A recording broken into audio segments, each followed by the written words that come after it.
पतंग उड़ाने के दौरान बिजली के तार की जद में आने से 11 साला लड़का हलाक हो गया। ये वाक़या हैदराबाद के अत्तापुर में पेश आया।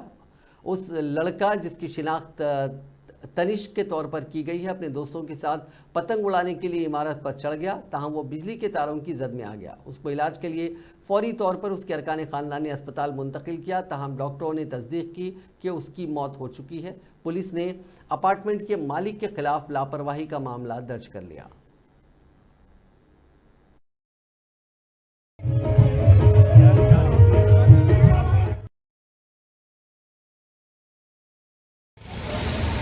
నా పేరు మోహిత్. నా దోస్తుల కాడికి వెళ్తే నేను పతంగ ఎగరపడానికి నా తమ్ముడు వచ్చి అక్కడ ముందు వెళ్తే పెంట్ హౌస్ దగ్గరికి ఆ ఏసీ ఉంది.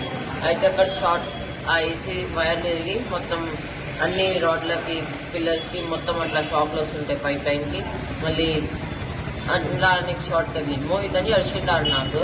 నేను ఉరికి నా దగ్గర వెళ్ళినప్పుడు కింద పడిపోయాడు. ఆయనకి ముట్టుకుంటే ఏం షాట్ రాలే. మళ్ళీ నేను అక్కడికి వెళ్ళి ఇంటికి తెస్తే జోయా హాస్పిటల్కి వెళ్ళినా. జోయా హాస్పిటల్కి వెళ్ళి ఉస్మానియా తీసుకొని రాలి. అయితే ఈ బిల్డింగ్లో ఇట్లా అయింది. ఏం చదువుకుంటుంది మీ తమ్ముడు? నా తమ్ముడు ఫస్ట్ క్లాస్. ఏం పేరు? తనిష్క్. నా పేరు శ్రీపాల్ అన్న. నేను లక్ష్మీవన్ అపార్ట్మెంట్లో కింద ఉంటాను, ఆఫీస్ కేబుల్ ఆఫీసు. యాక్చువల్లీ ఏంటంటే నిన్న పిల్లలు అందరు కలిసి పతంగులు ఎగిరేయడానికి వస్తారుగా. దీనివల్ల ఏంటంటే ఆ ముంగడ మల్లయ్య ఉంటారు, ఆ ఇద్దరు అన్నదమ్ములు ఈ ఫ్రెండ్స్ అందరు పైన వచ్చి పతంగ ఎగిరేయడానికి వచ్చినారు. వచ్చిన తర్వాత సంథింగ్ ఆడ ఏసీ ఏమో కరెంట్ ఏమో కుళ్ళ ఉందని అంటున్నాడు వాచ్మెన్.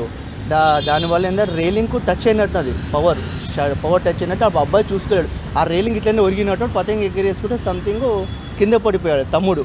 వాళ్ళన్న పతంగ ఎగిరేస్తున్నాడు. అప్పుడు ఇమ్మీడియట్లీ ఇంకా ఏమైందో అప్పుడే